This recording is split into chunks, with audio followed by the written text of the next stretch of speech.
Welcome to Tell the Damn Story, the show that explores the many ways to navigate the successes and failures that aspiring and struggling writers face to make your journey that much easier. Alex Simmons! Holy cow, ladies and gentlemen, Alex Simmons is back. You may not have known, ladies and gentlemen, but there was a great escape. Alex Simmons left the country. You could feel, right, that the whole country got energized and then relaxed a little bit. I think it happened like midnight or so Thursday. I don't know what else was going on that week, but we felt like, something's missing. It was Alex Simmons, ladies and gentlemen. That's what I think. That's my interpretation of what is going on in America. Alex Simmons, please tell us where the hell you went, bro. Oh my God. I wish I could say to Narnia or someplace like that. I went to I shouldn't say second best. I went to an alternative location. The story goes in its simplest form. I have several blessings in my life. One of them is that my offspring still like to talk to me and still like me. That's a big one. That's an amazing thing. Yeah, truly. And one of the offsprings opted to, and she had a companion, but she said, "Dad, I want you to come with us." And off we went to Scotland. Scotland? Scotland. I went to Scotland. You went searching for your roots. We always knew you were Scottish. I did that in the other direction years ago. In an interesting way, you did find your roots in Scotland.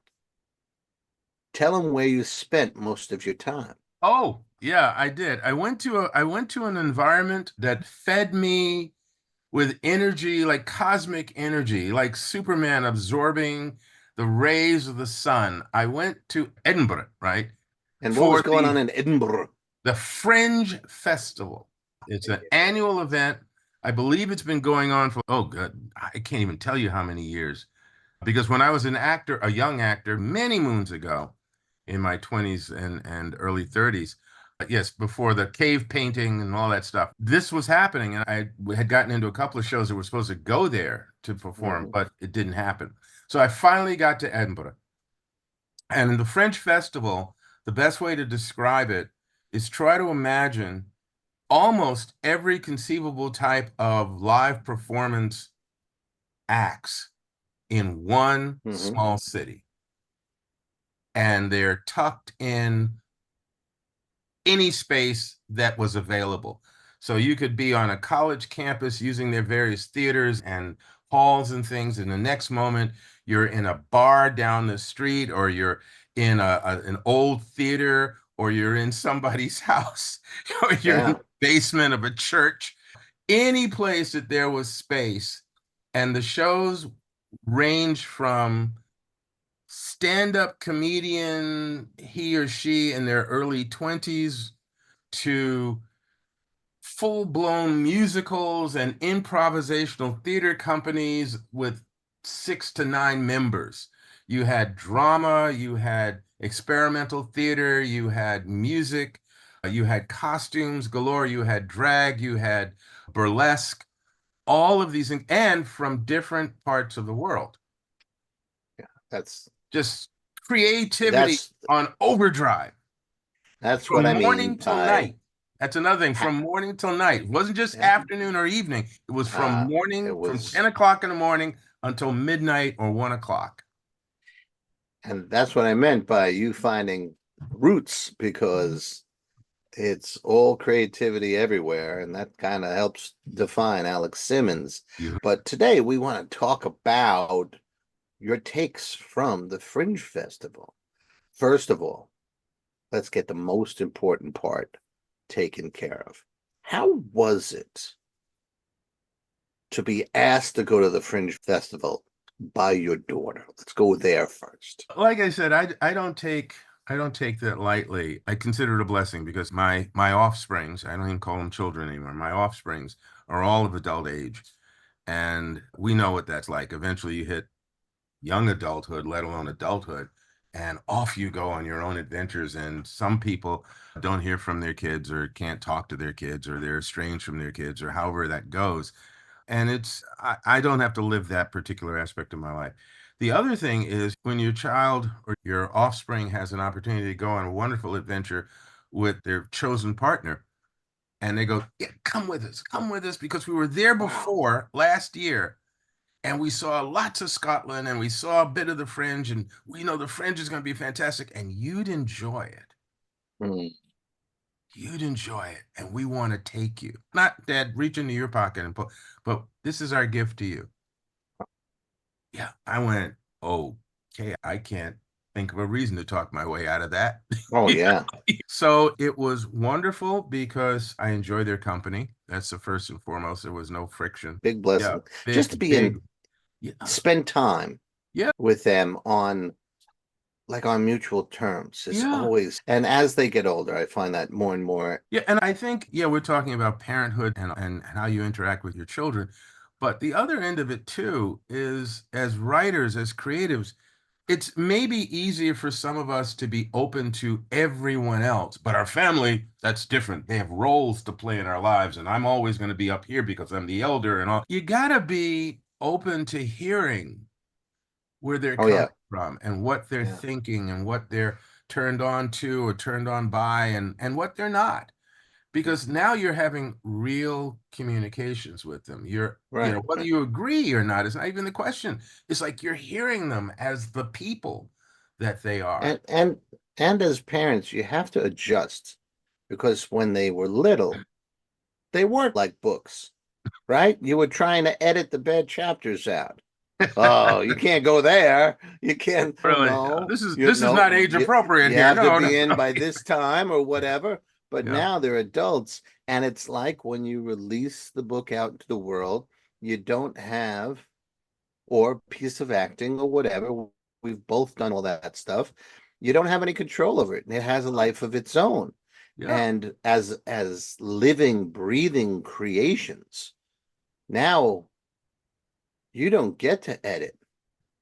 You got to live in it. You Mhm. have to, what's going on? How do you, and approach is completely different because if you approach like you were daddy, editor dad, that turns them off. So now Yeah. you have You to get be smacked in the face verbally. equal adult dad, right? Yeah. And some things they don't want you to be a part of. They guys went to see a guy named Mike. That's his whole name, Mike. And Okay. sometimes he has a period after Mike. And he's not quite a singer and he's not quite a rapper. He's more of a professional mumbler. And it's like atmosphere music and all that stuff. But particularly Sean, but both of them like this guy. And I have been on a kind of a trip to want to see the art that nourishes them. Hmm. When I went to a Billie Eilish concert because the future daughter-in-law wanted to go and my niece wanted to go, and the two guys went to be with them, and I got to stand in the background and watch all of them watch this thing and watch the audience. And I was hoping to have that same experience with Mike. They were not having it. So it was all secondhand Jones stuff, hearing what that, and there's videos in existence out there on the interwebs, where Mike high fives Sean and he gets so excited. And then he stops and looks at Sean's fiance who's holding up her phone, and it says, "Come to our wedding," and the date and the look. And he goes, I think I might want to go to a Steve wedding sometime. He calls everybody Steve. He says, I might have to, what do you say? Might have to pass through and all this stuff. This guy is going to be anywhere near the world, million to one shot. But to watch their joy, even though I had to watch it on the screen, was pretty cool. But you got to live with them in Edinburgh at the Yeah. Fringe Festival. So Yeah. let's go and talk freewheeling. Wherever you want to go, I want to know what you experienced, whether it's with your daughter's bud, with just here's what You we rolling saw. solo, yeah, yeah, okay. Whatever, yeah, rolling solo. Yeah. Ladies and gentlemen, that could have started an international incident. A lot of people often mistake Alex Simmons for Aaron Blackjack Day. Yeah, They well, have I similar left builds. the 44s And at home. I left the Walker Colts at home. Yeah. so, what was your experience like, brother? Again, because we're talking on Tell the Damn Story and we're talking about stories and characters and all of that, I will approach my storytelling from that aspect. The first thing is to recognize, in my first reaction, once we landed and we're on this Airlink bus that takes you from the airport into the city proper, Mm-hmm. is you're looking out the window and you're trying to take in the backdrop, the setting. This is your first scene. You've come out of an airport, which many airports feel like many other airports. In this case, I'm not in a country that is, the language is totally different, so I can't read the signs. I can read the signs. They're in English and all that. So really the first impression of difference is on this bus, which is a double-decker, enclosed, tooling along from the airport region into the city proper. And it's a lot of short brick buildings and things like that. And it has a little bit of an old world feel to it, but not necessarily, I've never seen this before, or I've only Mm-hmm. seen these kind of buildings in certain films, or a lot of them started to look like, oh, I've seen that kind of architect. Oh yeah, I feel like I'm in Westchester a little bit. No, now I feel a little bit like I'm in Syracuse. Not, and it was interesting just having that. Have I really traveled 7 hours to see Yeah. this kind of feeling, right? When I And then when you I get attended, into this, you get into right. the city proper, and there's stores. Okay, so now you're in like a downtown kind of district area, and there's stores of different types. And again, English signs everywhere. So again, you're not feeling like, oh, I've gone to Paris or I've gone to Belgrade or I've gone to Russia or I've gone to France. Yeah, it's still, oh, English. Yeah, no, that's a clothing store and that's this and that's that. And then you turn a corner and the street dips and you realize you're riding on cobblestones. And There. in the distance, not that far in the distance, but in the distance, down a block or two or three, is a cathedral-like structure. And behind that cathedral-like structure, maybe a half mile to a mile away, is a castle on a high hill. And now you're starting to feel like, wait a minute, we're not in Kansas anymore, Toto. And that was a thing in turning down certain narrow streets. And again, Edinburgh is a hilly place. And there's the old city and there's the new city. And the old city is old. It's not as old as the castle, which is like the 1100s, but the old city has an older feel to it. And maybe the 1300s, 1400s is some of those buildings that are still there. But So your adolescence. Yeah. yeah, Okay. exactly. Right. I was in my diapers at those days. And so you're going down these streets and they're narrow and you look and you suddenly feel, wow, okay, that's different. That's great. And now I'm starting to feel like I've come to another country. I'm in another land and there's a lot of cool stuff to discover. And then we got out of the bus and we walked a few blocks to the Airbnb where we are going to stay and we got settled there. And then it was once again, okay, let's get out there. And then walking the streets, there are posters plastered on every conceivable surface. It didn't become overwhelming in a negative way. They did it they did it tastefully. But there's just a multitude. I took photographs. There's a multitude of posters of many of the shows that are performing in the Fringe. And again, you have this cornucopia, this smorgasbord, this banquet of different images of people of different cultures, races, different style shows, again, different lifestyle choices. All is, and it's again, it's whoa, where do I look first? What do I want to check out first? And the best I could do was take photographs of a lot of the flyers and the posters just as a reminder of some of the stuff that's out there, because I knew I was not going to see it. To give you some idea of the kind of volume of creativity that I had suddenly immersed myself in, according to the catalog that was printed of all the shows, there were over 600 shows that had been brought to this town. Wow. Wow. Over 600. I think 650, maybe 630, 650, something like that. And for roughly 5 weeks, from late July through the end of August. So the Wow. very So, last show, to my knowledge, the very last show had its final performance on Monday, the 26th. right. Yeah. So if you have a show, do you have a show that runs at least once a week for the 5 weeks? Or does It it run varied. every day? Or Exactly. yeah. Again, it varied. There were stand-ups and one person, one woman, one man shows that did several performances a day.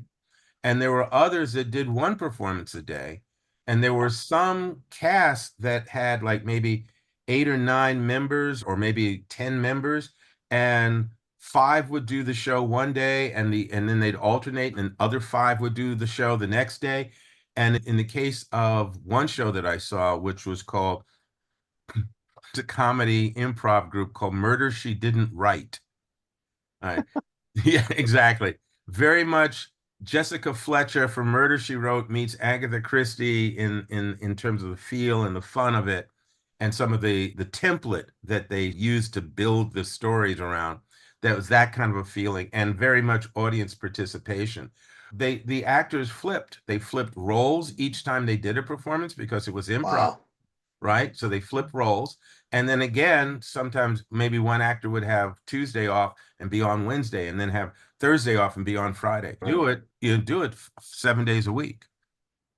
That's fun. Wow. Yeah. There was one comedian there.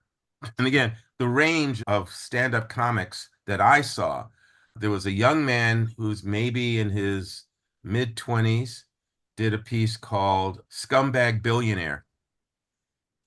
Yeah, and he talked about his experience with getting a load of money. It's not millions, but he got a load of money in his earlier years and how he blew it.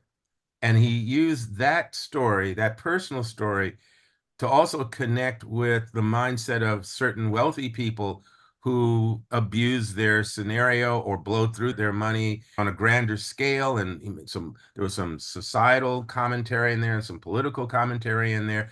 But basically, it was all wrapped around this story about how he blew it, Right, right, some of right. his personal life. And then you go to the opposite end of that. I saw a stand-up comedian who was an old curmudgeon, a guy maybe in his 60s, with a somewhat thick Scottish accent, but not impossible to understand, called Not Billy Connolly thick. no, except there were times when he would pronounce certain words and you go, what? But bottom line, his stage name is Vladimir McTavish. Oh, Yeah, McTavish. right. Well, I know a character named McTavish. Yes, you do. But this guy was Vladimir McTavish, and he even told how he came up with that name and everything. But here's a guy who looks like he might be, he's from, again, in his 60s, so he came up at a different time. He might be more conservative or a little bit more on the using politics. You might assume if he were an American, he might be maybe closer to Republican or something like that. Or Okay. nope, opposite end, total radical. Total radical. So he's talking about, from the European viewpoint, he's talking about things, political things that weren't quite wonderful or fair or didn't work out as well in Europe, in Scotland and England and so forth. And then he, of course, mirrored some of the American stuff as well. And it was fun listening to him. And he has a very casual approach to it, but he's talking about very clear, concise points, and yet you're laughing. So again, and he included some of his life experience in there as well. So you've got stories, life stories from a 20-year-old something to a 60 to 70-year-old individual. Both of them have had their ups and downs. Both of them have Sure. viewpoints about society and life and love and loss. And they're telling it through humor and getting you to go along on that ride, on that journey, at that peak at what I saw, and then finding what resonated with you. And then, because we do this as creatives, I'm also eyeing the audience in both Right. situations. and Mm-hmm. seeing how other people are reacting and what are they reacting to. And it was like a multi-layer experience. I'm enjoying the performance, but I'm also enjoying the atmosphere that I'm within at that time, and also trying to observe some of that as well to take away. So my complete experience was not just the performer, but was also the audience that was there for that performance. That's pretty cool. It's very cool. Let's talk about.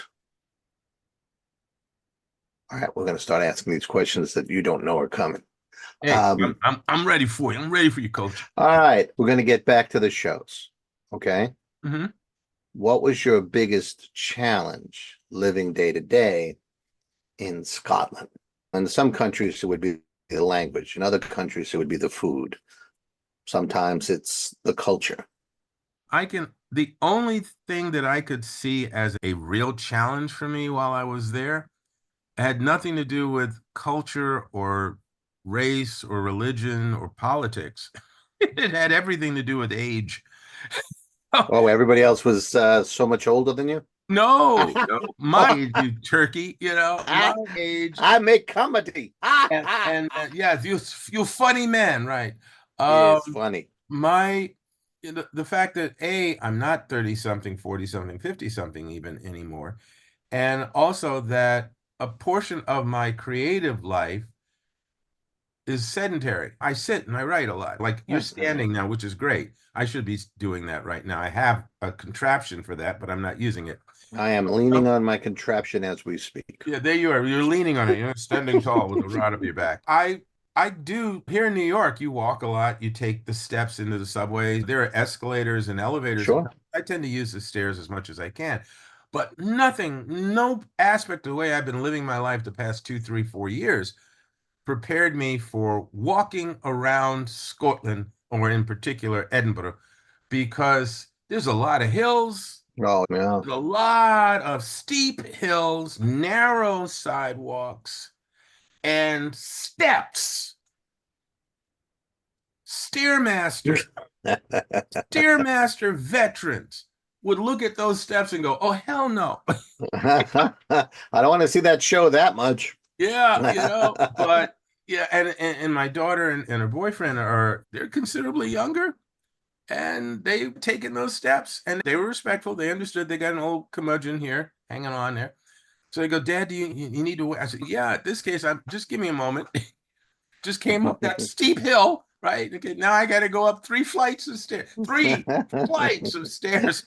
And as the days go on, it's a little bit more of a challenge in one way and not the other.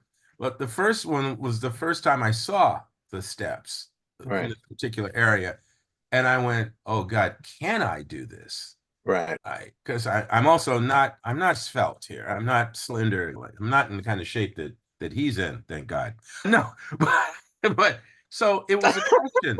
Do I do this? Do I start whining now? Do I start looking for somebody? Is there an escalator somewhere? No, there's not, by the way. And then it was like, you know what? Go for it. Just do your best. And to my surprise, I made it to the top, and I was still breathing. I didn't pass out, right? Cool. Right. And that was so, to me, it was the physical aspects of it that were more of a challenge.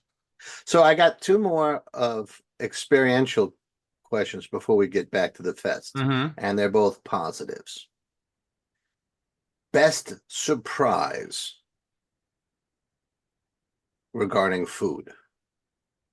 I can stomach haggis. You can? Well. Yes. And how did you like the haggis?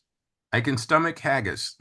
Okay, now the question was best surprise. Okay, that was the most shocking surprise. Yeah. But what was like, oh my God, this is delicious?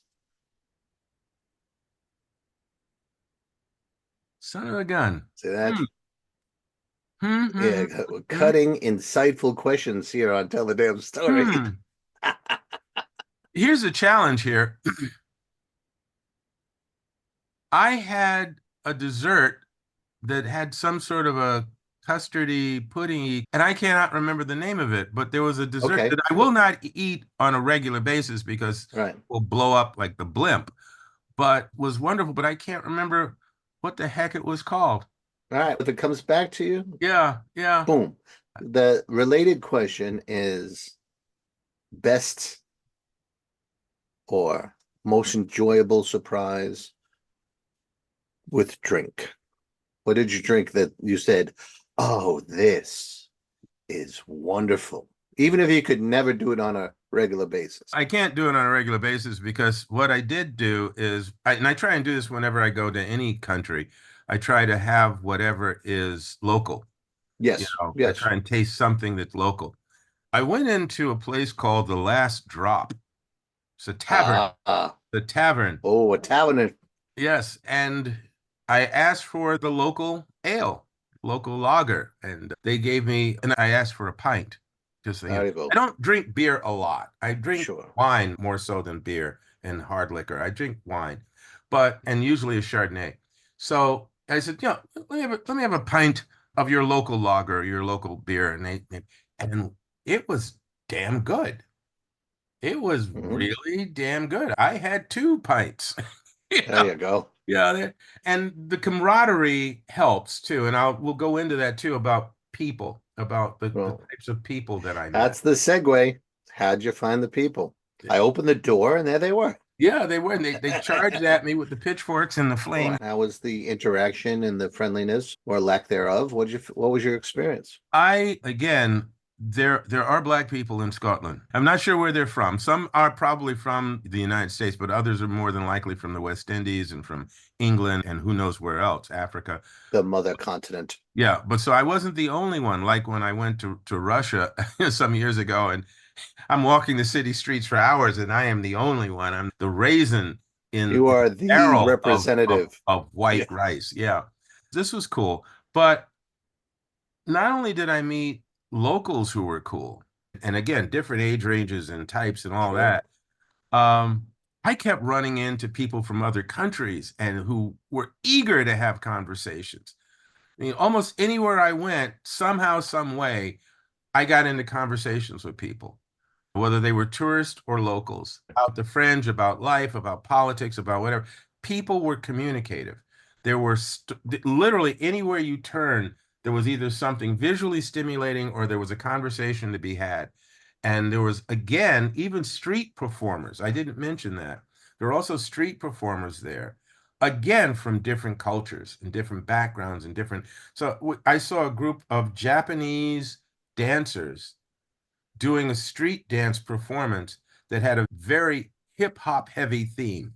So Hmm. they're in what would one might call Sure. traditional Japanese. I don't want to call it so from the era of the samurai, and so more that kind of traditional outfit. So it wasn't present day streetwear, right? They're in that kind of wardrobe, doing some moves that you might see again on an American street with hip hop dancers. So it was just that kind of fascinating. And you're standing there watching this, and somebody will look at you and you'll look at them and they'll go, what do you think? Isn't this amazing? And suddenly you're in a conversation. So there was a lot of very open communication, a lot of excitement, a lot of energy. And I even said to some of the locals, I said, what's it like in November or June even when this isn't going on? And they said, "Oh, it's quiet. It's pretty quiet here." Pretty quiet in there. But they said you should come back at that time and see what the city or the town is like. And I said, yeah, I intend to do that. It, It it would be was really very cool. much again, you're bathed in a kind of energy that, at least again, if you're open to that, you're bathed in a kind of energy that's saying there's something to see everywhere you turn. Right. It would be really cool to go to the Fringe Festival in Edinburgh like a week early and see the last remnants of quiet time and then watch everything start getting set up and Hmm. the flyers and the posters start and just observe Yeah. this town just like change. And then the beginning of the festival would be really cool. But let's continue with your experience. All right, this is not necessarily lightning round, but I'm going to hit you with a bunch of questions that are similar. Hmm. Best this, best that, favorite this, favorite that. Okay. Okay. Let's say favorite instead of best. So who do we know that we're not the ones that say best. Favorite street performance. Wow. Wow. I mentioned the Japanese dancers. That was colorful, beautiful, executed, and fun. Right. So that it's either them or there was this guitarist, young man who was a guitarist who was just the fingering was fantastic. He had a huge crowd around him and he was just playing his heart out. And there was this, he was maybe late 20s, long dark hair Hmm. down to his shoulder and all that, just having a great time and making eye contact with the audience. But there was this lady who looked to be maybe in her early to mid 60s with white hair. And she was wearing, some sort of a colorful, it was very chilly there. It was like Right, right, right. 50, 60 degrees It's most of the time and it's rain and Scotland. it That would was stop and it summer. would rain and it would stop. So she's there and she's dancing to this music and she's having a great time and they're just connecting. And that was probably one of my favorite moments was seeing that generational connection and then checking out the audience and then listening to the music he was playing, which was great. So it was either him or the Japanese dance troupe. All right. Most unexpected street performer. Don't worry, we'll eventually get off the street. Most unexpected street performer. Don't know that I could say that. Okay, so you're wide Yeah, open. there were jugglers who did. There were people performing sleight of hand magic. There was some tumbling, which is hard to do on cobblestones, Sure. but there was some of that. So I can't say that there was any street performer that I thought was, whoa, where'd they come Cool. from? Okay. We're going to stay on the street for a minute. Okay. Favorite costume or clothing or outfit that you saw on the street? Just walking by. Wow, that's amazing. There were some drag and Hmm. burlesque performers who were wearing some of the most colorful and outrageous outfits.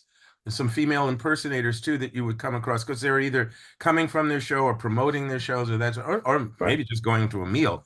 But some of the outfits were spectacular and just eye-catching. Okay. Aside from the Asian rapping situation and the guitarist, other favorite musical experience on the street? Bagpipes. Bagpipes. How many times did you see bagpipes? 3 times. And Usually in the town square, there was one performer that I went by a couple of times. And then there were two different times when I was approaching Edinburgh Castle to go yes. in and spend some time tooling through it. And then when I left and I was on my way, leaving the castle and walking along one of the narrow, winding streets, and there was another what do you call him? A bagpipe player? A piper anyway. It was another gentleman Okay. in kilts. By the way, they were all Sure, three of sure. them were in kilts. And then there was actually, I'm sorry, there's a fourth rather. There was in the last drop, the tavern where I had a pint or two. There you go. They had some live performance, and the young man was playing like a madman on the violin. Beautiful, right? And there was a young woman sitting next to him who was playing the bagpipes. Oh, And so this was an interesting duet, and oh they yeah. were rocking it. I even videotaped a little of one of their performances. Cool. Now, in that last answer, you mentioned two different things that made me realize, oh, I should address this, and then we'll go to comedy and one-man show and theater and And all that. again, all of this about storytelling and inspiration and observation and all that kind of thing. But yeah, go ahead. And I think the underlying theme of this episode is go ahead and do it because there's so many people Yeah, doing it. It's just, and it is a community, right? yeah. It's all around the world. You are okay. Go ahead and do it, that kind of thing. All right. We're taking a quick break from performance. You talked about the castle and you talked about the winding streets. You are one of my favorite things about reading your writing is when you bring a place to life. So let's talk about what you saw, whether it's a detail of a street or a detail of the castle or something else, the way the sun set and changed the way the mood, whatever. What from the setting of Edinburgh might you pull for a future story? What did you see that you're like, oh, look at this? It's funny because there's two experiences that I've been mulling over in my head for a future use, and they're both very much experiences in Edinburgh, although I guess maybe you could have this experience elsewhere depending on where you go. I went to two particular taverns more than once while I was there. One was the Conan Doyle Tavern, which is Wow. named after, yes, Ed Doyle, Arthur Conan Doyle right? there. Right. And I'll go into that a little bit later. So I went there, and another one was, and I believe it is actually called Frankenstein. It's in the base of a church. And once you're inside there's tiers, so you can be on the main floor and where the bar and there are booths and things and tables that you can sit at, and of course it's low lit, but color all over the place, little color lights and things, and I like a 6 foot statue of Frankie, and Just 6 feet, huh? yeah, They something shrunk him a six little. something, yeah, six There something, you go. and There then you a, go. a slightly shorter statue of the bride, and Okay. those are there.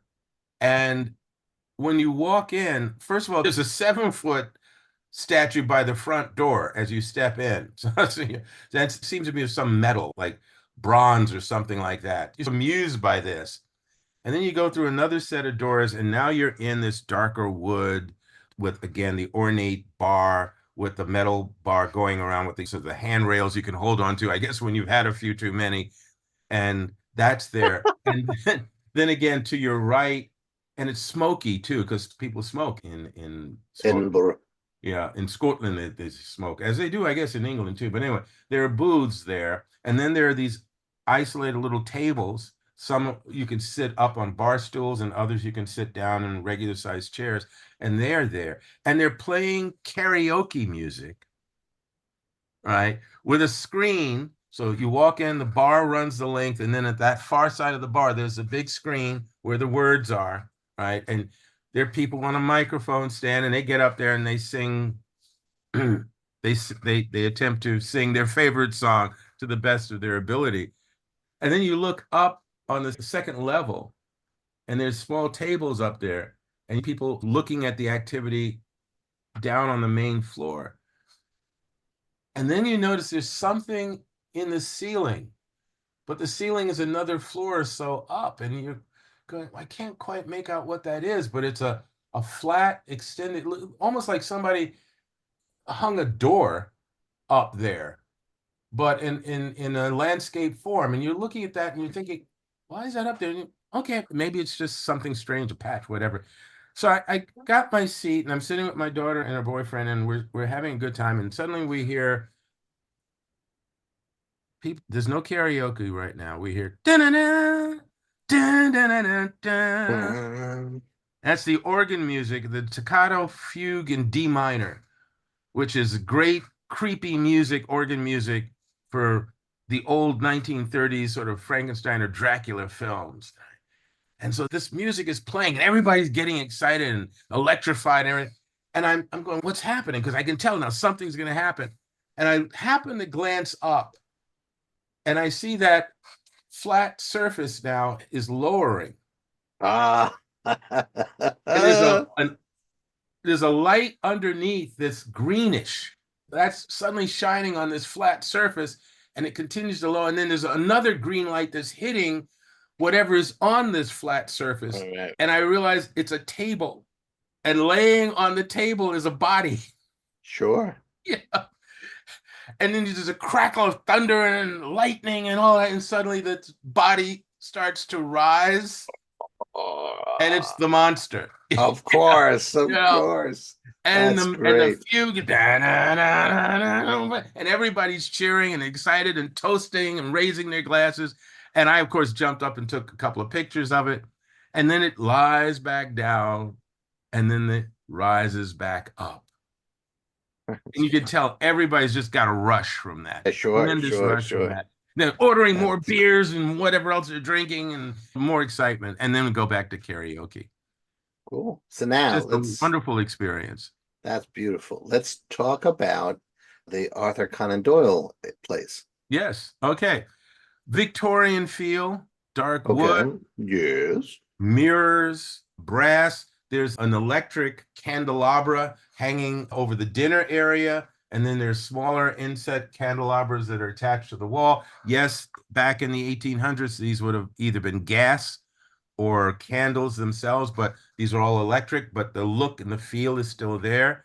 Again, I had a pint Oh, posted author, and I videotaped some because it's very dark in there. So I took a couple of shots, but I basically videotaped my impressions of the place and some of the people that I saw. And it's very popular. There's a lot of people waiting in line to get a table and that sort of thing there. But what it did was it reminded me that Conan Doyle had initially started out, he wanted to be a doctor. So he'd mm, studied medicine at the Edinburgh Medical University there.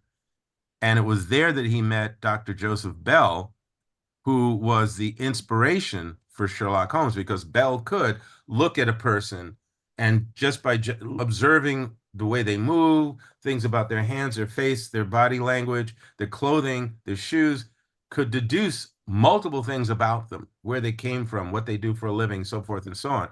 And that was part of what inspired Sherlock Holmes for Conan Doyle. wow, there you go. So this was nice. And that caused me to do this, was to think about how much do I utilize my own observations, my own impressions of people, places, and things?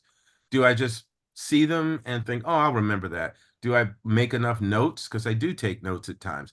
Do I throw a quick voice recording on my phone so that I don't forget something, or I can relay my impressions of that sort of thing? And then what do I do with that material afterwards? Right. Is there a stockpile of stuff I've forgotten I even have? Or do I check in on it enough? It really got me thinking about how we utilize as creatives the impressions we take in on a daily basis. And what do we do with that material? And do we value that material? That's pretty amazing. My work in progress now, first draft was the 1970s. And after I finish a draft and I'm walking around, I'm like, well, you could just as easily do that in current time. And there's a check that has to be cashed. And I was like, I don't know that she could cash this check in 2024. So now I have to go into a bank and say, I just need a bit of information for a story I'm working on. And the 70s version, you could, if you went to the bank that the check was from, you could cash Mhm. it without having your own account. And I had a date. It had to be after 1975 because women couldn't have their own account and all that sort of stuff. But I have no idea. I think it would be significantly more difficult because no one wants. So I'm going to have to go and research that. And the reason I said modern time was because I know the shopping strip that I want to describe, and it's easier to do a current one than to go back and say, all right, what stores would be there in 1970 something, right? So there you It's go. funny because you mentioned a woman trying to cash a check and not having an account and all that. And I was just remembering that it was also right around the 1970s that the first women's bank opened up. Hmm. And Yeah. there was all kinds of controversy from a lot of dudes in particular about, Yeah. oh, It was women having their own 74 bank. or 70. Yeah, they passed a law in 74 or 75. It was the first time women were allowed to have their own bank accounts without their husband's signature. Yeah. What kind of hairy horse shit was that? But we lived through it. Yeah. Yeah, we didn't know. We were Yeah, raised during that yeah, period. Yeah. but I didn't know it was like that. You live and learn, and everything becomes fodder. That's part of Mm-hmm. what I think Mm-hmm. today is about. I want to go back to arts. Yep. Again, semi-quick questions. Boom. Let's start with comedians. Now, on this whole series of questions, I do not expect that you would remember specific names or specific jokes or this, but just impressions. Not that you have to do an impression, but Thank you. you're welcome. But just I'm really what I'm trying to drive home here for everybody is how rich it is to go out and experience these kind of festivals. Mm. Locally, we're about to start the Renaissance Fair in New York State. And to go there is to time travel, sure, but it's also to just see how many creative people are so dedicated to whatever their love is. And when I go to writing conferences, there's a ton of people selling books, but then there's the cover artists, and some people are selling buttons and crafts that are based on their books. One Mm-hmm. person is crafting dresses and blouses and vests that are themed with whatever. Mm-hmm. And it just lights up the creativity and makes you feel you're not so alone. And that's really important for creative people because so often that's We what we are. feel. So Yeah, let's we go, are what we feel. Yeah. let's go shine some lights here. And this is more like that stuck with you. That's rather than favorite or this or that. Comedian that stuck with you. I would say probably Vladimir McTavish did more so than the other two or three that I saw because it was again it's not just because we're around the same age, but it's again he goes against type. It's what if you saw him, you might assume X. If he Right, started talking to you, you might assume X and Y. right, But then as you get to hear his material, and then as he talks a bit about his life and what he had done just in the past 10, 15 years, and some of the issues and things that he had spoken about and how he saw them or felt about them, you suddenly go, oh, wow, was I off? right. And I think that helps us not type people as easily, not stereotype people as easily, not assume as easily. But Because it's also fodder for your writing, meaning But all of yeah, our but writing. that's what I'm Yeah, saying. Because again, as a writer, we are still people and we might make certain assumptions, especially if you're aspiring writers or new to the game. You might write to a type. You might emulate certain styles and things that you've seen or you enjoy because you still haven't quite found your voice. You haven't quite mm, established where you're coming from. And I think what's important is that we understand that whatever we create, whatever we write, filters through who we are and our personal experiences and beliefs. So if we are stuck in stereotypeville, right. then that's going to have a major effect on what we create. So I think McTavish was a great reminder that you got to get to know a person. And Right. yeah, you got to get to know your character so that either is more authentic in terms of Yeah, your experience with them. and a good exercise is to get out into places that are not, oh, it's the corner store The 3 years comfort in a zone. row. Yeah, yeah. Yeah. Okay, so from that, let's go to a one-person show that stuck with you. One person show that stuck with me was I Sell Windows, which we will be hearing more about because I got to Uh-huh. interview the actress who wrote and performed the one person show, as well as her director and one of her producers. So that's going to So be that's going on to be a a coming up an yep, upcoming episode of Tell the Damn upcoming Story. episode in the next Look at few weeks, next couple of weeks or so. That'll be there. But that. that was a great piece, very much a personal piece and about her life experiences and certain key moments in her life experience and how she dealt with them, survived them, the certain pains and things that she experienced, and certain revelations that she had. And I think it was very honest and in many ways very vulnerable. And I enjoyed that. Now you interviewed them. Did you record it, videotape it, Oh, or? yeah, I Oh, videotaped it. I that's did a great. Great. Zoom with them because it was the easiest way to get those three people in one location and me in another location and do it, as opposed Excellent. to the other interview that I did. Another tease, ladies and Yeah, gentlemen. yes, with an improv troupe called Murder She Didn't Write. There you go. And there I had several of the members of the troupe as well as one of their techs. And because we were all in the same space and I only had my phone, we did an audio recording of that. Okay. So Do you that have will, pictures of them or something to put up? yes, yes, we do. But that'll be There you trickier go. for our YouTube channel. A little bit trickier, but we'll get it down. Yeah. And that takes care of, I was going to say, improv troupe that stood out. So we'll say that's the one. So, ladies and gentlemen, there are two interviews coming up probably next episode. Stay tuned for that. There's a little treat for you. How about play that stuck with you? I didn't get to see as many of them as I wanted to, but I did Yeah, get to with see, 600 things, You're Yeah, never going yeah. to I see only got to everything. see 597. No. Damn it. Yeah, right. The- there was a couple of performances. I'm trying to do this way. There were some outstanding performances that I saw by people that were non-traditional, one of them being called Yuck. And Yuck. it was, Okay. if I remember correctly, it was five women, acrobatics and skits as well, theatrical skits within this very bawdy, very in your face, very much women centric.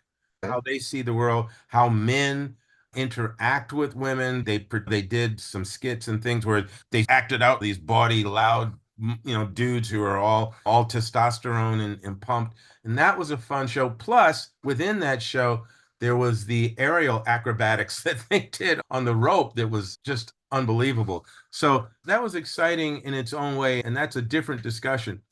One play that I did see was Sherlock Holmes and the Man Who Believed in Fairies. Hmm. And what they did with this, interesting, like a mixture. They explored a time, this adventure was set after Holmes had retired and come out of retirement because Mm-hmm. beekeeping wasn't working for him. It just Damn. hold his, so he and Watson wound up back at 221B Baker Street. And the case that Holmes throws himself into involves Arthur Conan Doyle. Yeah. That's cool. That's very And cool. there's an animosity between Holmes and Conan Doyle, a deeply rooted animosity. And our first peek at that is, as those of us who know anything about Conan Doyle and his actual life, he became very obsessed with spiritualism and Mm-hmm. seances and things like that. And there was actually a story supposedly there where he had found through some other person photographs that proved that fairies, those little pixie things with wings, Right. really existed. And then after a month or two of all this, he never spoke of it again.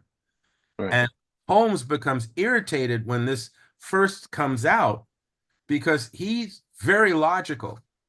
He says, even the hounds of the Baskerville, the hounds, it was a dog. It was a regular dog. It wasn't a demon. So he's very clear that there's a scientific reason, there's a logical explanation for everything. And every time that Conan Doyle is referred to or spoken of with fairies and myths and things like that, it's an effrontery to Holmes's logic. And he doesn't want to Right. be connected with that sort of thing. And he's pissed about it. And he decides to look into it. And this mystery and this revelation begins to unfold.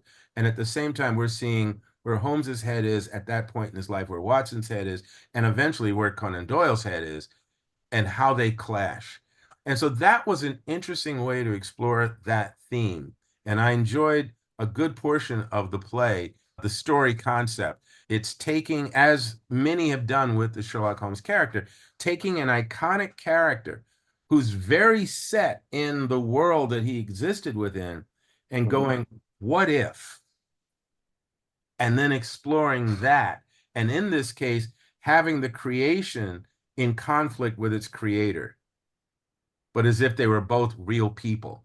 It puts me in mind of this Sherlock Holmes play that deals with something that Holmes very rarely dealt with. People of another race, Shakespearean references. The play is called Sherlock Holmes in the Hands of Othello.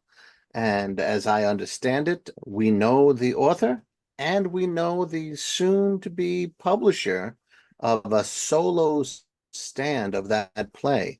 What do you know about Sherlock Holmes in the Hands of Othello, Yeah, Alex Simmons? yeah, I believe I've come across the playwright. I think I've met Yeah. that When dude. this morning while you were brushing your teeth? It was something. I think I slept in the same bed with the guy. That's a different episode. Yeah. Yeah, yeah. Okay, so yes, Chris is being cute and adorable and wonderful. And yes, I wrote that play a number of years ago, and it was actually produced, and it was also published at that time in an anthology with Black Thunder. the thing that shocked the bejeebers out of me because it was my first two-act play, or it's a 3-act, 2-act play. It's my first what they call adult play, meaning not that it was racy, but that it was a full-blown play that one might see on stage and off Broadway, or Broadway. And I wrote it, and yeah, we did our best. I worked on that play. I did rewrites. We talk about rewrites a lot. I did rewrites on that and had readings of it and did more rewrites on that for 5 years. And then eventually it was produced. And when it was published in this anthology, it was published with the likes of August Wilson, Amiri Baraka, Ed Bullen, people that I revere as accomplished, serious playwrights. Oh yeah. I was honored on a whole nother level that still amazes me to this day. So I have yeah, it just off to my side here. excuse me? I have it somewhere here, but I don't want to break up Oh, the. that's okay. So either way, that is my play. And yeah, it is a what if experience. What if Holmes dealt with a case that involved race? What if that case involved the family, the real life family of a real life Black actor who existed during that era? And what if other things fell into place and Watson was not present as his Boswell for that case? How would things go? So there was a series of what ifs in that, and then I followed and produced that particular piece. And we are at we have a couple things going on that we are proofreading it right now and making sure every I is dotted and every T is where it needs to be. And we are gathering materials for a potential cover. And I just believe that it should be in a publication of its own. You can still get Black Thunder. I think you need to get, I don't know that it's in print as we speak, but I know you can get copies of it if you're so interested. But I believe in that as something that would be of interest to Sherlock fans and to theater fans. So we're gonna work on that, sir. We cover, I think we haven't covered musical performances besides street musicians. Did you go and see any musical act just for them? I did not. My daughter did see a couple of things, but no, I enjoyed the street performers in terms of musicals, but I did not go see any musicians that. So your stuff was all story related. Yeah, very All much. right. And let me add to that I do think that songwriting does involve storytelling. So I'm Of really course. adamant. There we go. But you yourself Yes. don't write music per se. No, I've written lyrics and that have Yeah. been applied to songs, but no, I do not write music. I do not compose music myself. Yeah. Certainly not playing an instrument and sitting down and marking down the notes. I don't do that. No. Decades and decades ago, I was working with a guy that I had covered for the Bronx Press Review at the time that I worked for, a guy named Dennis Bell. And Dennis Bell had put together the New Voices of Freedom and came out as a guest spot at a U2 concert that I had gone because I met Glorious at a U2 concert, and we have spent our lives going to U2 concerts whenever she said we were going. So I'm always looking for stories, right? And in those days, I was always looking for news stories. That was a bunch of Bronx high school alumni from his music classes at playing Madison Square Garden so we became friends, and I would see them at different clubs and that kind of stuff. And one of the singers got mugged and really hurt. And these lyrics came. So I just wrote them up and I faxed them at that point I was with the chief leader. So I had known him for a couple of years, and I faxed it using the chief leader fax machine. Come and arrest me. I had never used a fax machine before. So I kept seeing, I thought I was fucking it up. Messing it up. It turned out that Dennis Bell was just sitting at his piano and he had a chorus, but he was looking for, and my lyrics started coming in. And he looked, he said, these fit. So he was playing them and he kept looking over because apparently I sent it 15 times. And then it was my shock they put out a little album or an EP or whatever. And I got Nice. writing co-credit on that. So that was my sum total of my official musical career, except for a teacher band I was in. We put out an album called, what was the name of the band? Winter is Coming. And the name of the album was Don't Lose Your Head. So your godson is on the cover. We got these stools that we had. The four of us put our heads on these stools. Oh, geez. And I think we bought him this sword. Oh, oh, geez. that I still have in the bin. And he put it over our neck. And it was just that kind of goofy thing, which I think is still on sale, but it sounds like a demo and it's like party punk. And it is a completely different kind of writing experience. But I just tell those anecdotes to include all of you who happen to be writing music as well. Yeah. Worth it, worth it. Now, let's start wrapping this up with writers and creators. And you go off to something that is just a week-long gift of creativity. But then you pack the bag and you take the long flight home and you recover at your house and all that, or wherever you live. But there is stuff that stays with you. As creator to creator, let's talk to the audience about what remains for you from that experience. And then what might you use besides what we talked about earlier, creatively? Well, What I mean, benefits do you think it is to go to a creative fest for well, people? again, I'm going to speak from my personal experience Of of course, this of course. so that I can be as transparent as possible about this.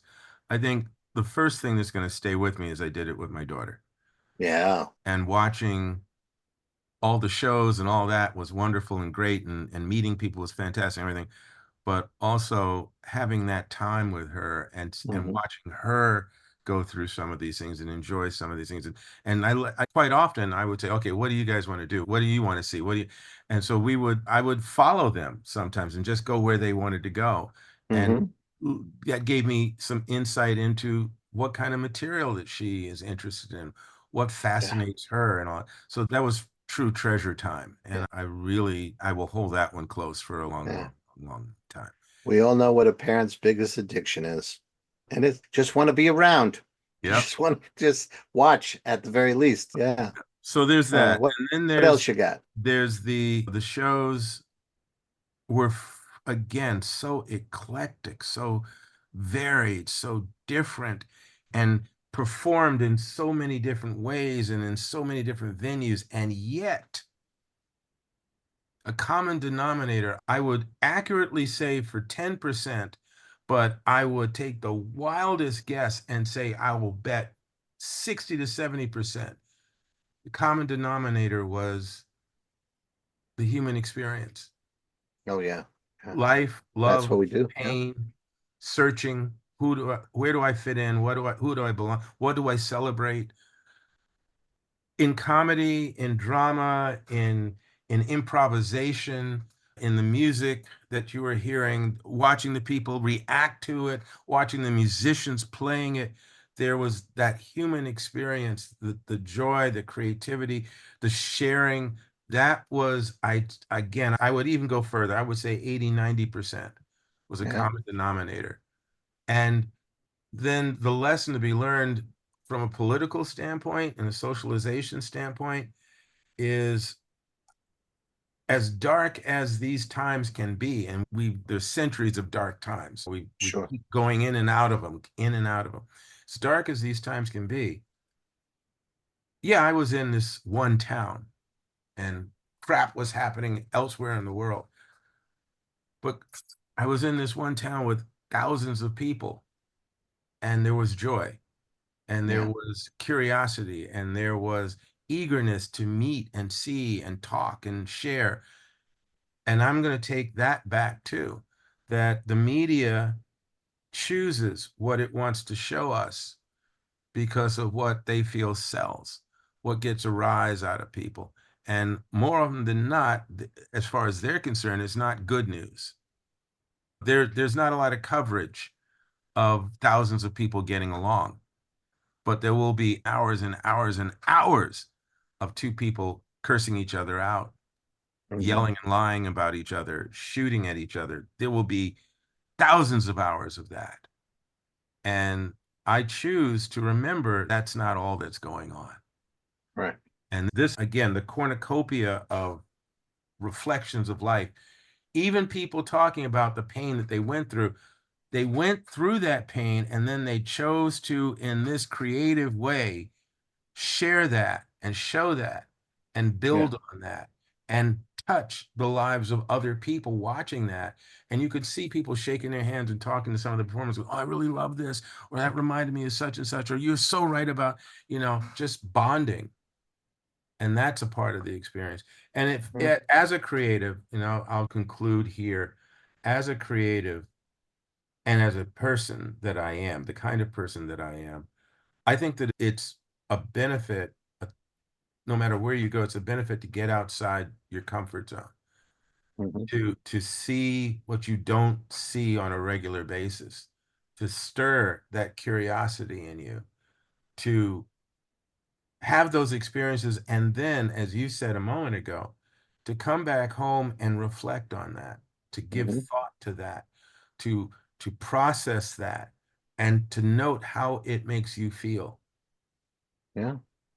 Because and to let it that helps you nourish. be a more human being, a more fulfill and whole human being. You started to say something. It also it helps nourish the creative to know that a really significant chunk of the world is spending a ton of their time telling their own damn story.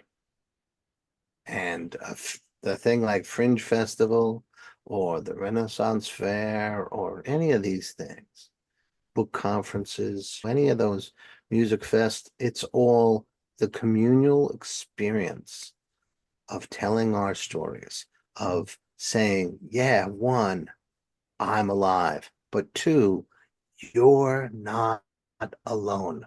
And that's beautiful. Okay. And if you, ladies and gentlemen, come back to see us next time, Alex Simmons is going to share with you 2 interviews that he brought all the way from Edinburgh. Having haggis. Just for you. So come back again. I hope you got something out of this. It always energizes me to hear of the human experience of being washed with creativity. And it really feeds my soul. And I hope it sounds like it fed Alex's soul. And we hope that it fed yours as well. I brought back a goodie bag. There you go. It was full of haggis. So, Chris, as always, a pleasure. Everybody, thank you for being here. Again, as Chris says, I hope you got something good out of this. And if you didn't, I'll come for you. But if you did, you could share. Or if you had a similar experience, if you went somewhere and what you experienced lit you up, you want to know about it in the comments. And if you liked this, hit the subscribe, because we are legally bound to say that every episode. Haggis for everybody. Take care. There you go. All right. Peace.